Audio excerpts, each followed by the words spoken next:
Hola, soy Luis Uraga. Hoy, en Otra Cara de la Verdad, vamos a hablar de un tema, bueno, que solo con mencionarlo ya evoca imágenes de películas, de terror, de misterio, el exorcismo. Pero hoy vamos a rascar más allá de todo ese sensacionalismo, porque detrás de los mitos del cine se esconde un proceso real, muy metódico y la verdad bastante sorprendente. Así que, ¿qué es real y qué es puro cine? Pues para descubrirlo, tenemos que hacer justo eso, aparcar la ficción por un momento y bucear en el procedimiento oficial, el de verdad, el de la Iglesia Católica. Y ojo, porque es un camino de una cautela extrema. Un protocolo súper riguroso que está justo ahí, en la encrucijada entre la fe y la ciencia. Y ya les adelanto, que la realidad puede ser mucho más fascinante que cualquier guión de Hollywood. Vale, pues vamos a empezar por la base, por el principio. ¿Qué es exactamente un exorcismo? La definición oficial, según la Enciclopedia Católica, lo deja bastante claro, ¿eh? Se trata de un rito religioso solemne. Y esta es la clave. No es un acto de magia, ni mucho menos un espectáculo. Es un acto litúrgico, con todas las letras, que se apoya en una autoridad y en una tradición de nada menos que 2000 años. Bien, este va a ser nuestro recorrido de hoy. Primero, la gran pregunta. ¿Posesión o enfermedad? Luego, ¿quién puede ser exorcista y cómo se autoriza? Nos meteremos de lleno en el ritual, analizaremos algunos casos históricos que son de película, y terminaremos con el debate que sigue muy vivo hoy: fe, ciencia y duda.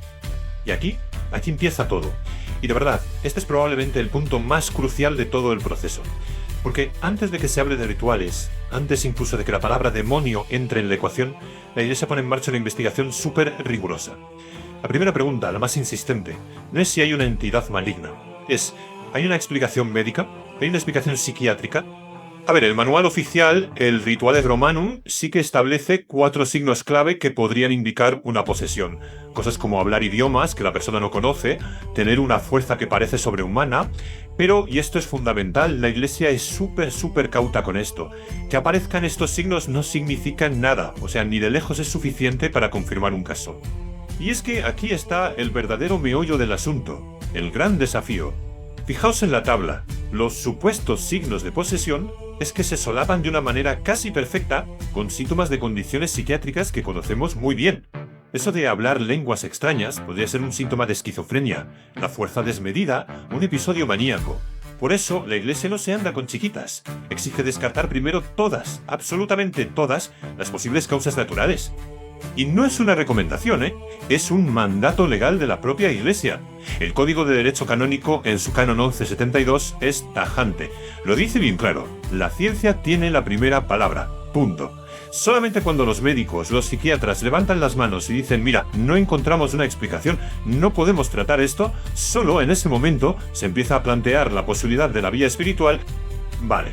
Imaginemos que se descartan las causas naturales. ¿Se pasa directamente al ritual? Pues no, ni mucho menos. El camino no ha hecho más que empezar, porque un exorcismo mayor, el de verdad, no es algo que un cura decida hacer por su cuenta, para nada. Es un acto oficialísimo de la Iglesia, y necesita un proceso burocrático súper estricto. Y, lo más importante, la luz verde de la máxima autoridad de la diócesis. El proceso de verdad es metódico hasta decir basta. Todo empieza a nivel local, con el párroco. Su trabajo es recopilar testimonios, asegurarse de que se ha hecho la evaluación médica y con todo eso monta un dossier, un expediente completo. Ese expediente sube hasta el obispo, y es el obispo y solo él quien tiene la última palabra. Se lo estudia todo, y solo si alcanza lo que llaman una certeza moral puede dar la autorización. Y ojo, es una licencia específica para un sacerdote concreto y para ese caso concreto. Claro, porque no vale cualquier sacerdote para esto, para nada. El perfil que se busca es súper específico. Tiene que ser alguien de una piedad y una vida de oración profundas, por supuesto. Pero también tiene que tener un conocimiento sólido, no solo de teología, sino también de psicología. Y sobre todo, muchísima prudencia y una capacidad de discernimiento a prueba de bombas. Es un ministerio, como se pueden imaginar, de una responsabilidad brutal. Muy bien. Pues ahora vamos a meternos dentro del propio ritual. Y aquí hay que quitarse de la cabeza la imagen de las películas. De verdad, nada de caos, gritos y violencia descontrolada. El exorcismo real es una liturgia. Solemne, con una estructura, unas oraciones, todo definido al milímetro en el rito romano. Repito, es un acto de la Iglesia, no un conjuro de magia. El ritual sigue un guión litúrgico muy preciso. Empieza con unos ritos introductorios. Se reza, se esparce agua bendita. Después viene la liturgia de la palabra, donde se leen salmos y pasajes del Evangelio que hablan de liberación. Luego, gestos clave como la imposición de manos. El punto álgido claro es la fórmula del exorcismo en sí, y todo termina con cantos de acción de gracias. Y esto no es cosa de 5 minutos, ¿eh?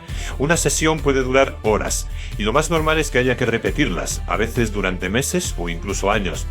Y dentro de esa ceremonia hay dos momentos que son el corazón del rito. Por un lado, la fórmula deprecativa. Aquí el sacerdote se dirige a Dios. Es una súplica, un ruego para que libere a la persona. Y luego está la fórmula imperativa. Aquí sí, aquí el sacerdote, en nombre de Cristo, se dirige directamente a la supuesta entidad y le da una orden. Sal de esta persona. Es la confrontación directa. ¿Y qué herramientas se usan? Pues las que vemos. El crucifijo, el agua bendita, la estola morada. Pero es súper importante entender que no se usan como si fueran amuletos mágicos. No. Son lo que se llama sacramentales. Son símbolos, objetos que representan la autoridad y la fe de toda la Iglesia, que actúa a través de ese sacerdote. Perfecto. Hemos visto la teoría, el protocolo, pero ¿cómo se aplica esto en la vida real? Vamos a ver ahora algunos casos que marcaron la historia. Casos que no solo se han quedado grabados en la cultura popular, sino que, y esto es muy importante, obligaron a la propia Iglesia a pararse, a reflexionar y a ser todavía más prudentes si cabe. Aquí tenemos dos casos que son literalmente la cara y la cruz de esta historia.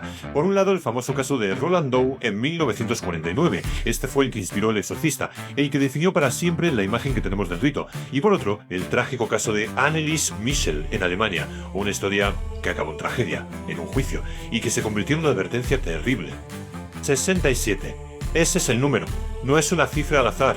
Son las sesiones de exorcismo que se le practicaron a Anneliese Michel. 67.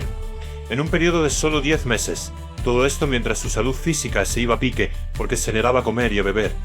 La muerte de Anneliese, que por cierto tenía un diagnóstico previo de epilepsia, desató una controversia enorme. Hubo un juicio que acabó con la condena de los sacerdotes y de sus padres por homicidio negligente. Y este caso fue un antes y un después. Obligó a las autoridades de la Iglesia a apretar aún más las tuercas y a subrayar con rotulador fosforito la primacía absoluta del diagnóstico y el tratamiento médico. Entonces, llegamos al siglo XXI. Y la pregunta es obvia, ¿qué pinta una práctica tan antigua en un mundo como el nuestro, dominado por la ciencia? ¿Sigue existiendo esto? Pues la respuesta es que sí, y lejos de desaparecer, el Ministerio del Exorcismo se ha organizado y se ha formalizado a nivel internacional. La prueba más evidente es la AIE, la Asociación Internacional de Exorcistas. La fundó en los 90 el famoso exorcista italiano Gabriele Amorth, y el Vaticano la reconoció oficialmente en 2014, o sea, hace nada. Hoy tiene casi 900 miembros por todo el planeta y se dedican a la formación continua. Esto nos dice que es un ministerio activo y muy estructurado a día de hoy. ¿Y cómo se justifica teológicamente el rito? Pues todo se basa en ese pequeño porcentaje que vemos ahí. Los propios exorcistas son los primeros en admitir que en la gran mayoría de casos que les llegan tienen una explicación lógica, psiquiátrica, psicológica, cultural, pero argumentan siempre queda un pequeño residuo inexplicable. Un porcentaje mínimo de casos en los que, después de que la ciencia haya agotado sus respuestas, los fenómenos simplemente parecen desafiar cualquier comprensión natural. Al final todo nos lleva a esta pregunta. ¿Por qué el proceso del exorcismo, más allá de creencias, nos obliga a mirar de frente los límites de lo que entendemos? Los límites de la mente humana, de la fe, de la propia naturaleza del sufrimiento. Esta pregunta, ¿dónde termina la enfermedad y dónde comienza el mal? Pues es una pregunta que sigue ahí, totalmente abierta, flotando justo en esa frontera que separa a la ciencia del misterio. Soy Luis Urara y esta ha sido otra cara de la verdad.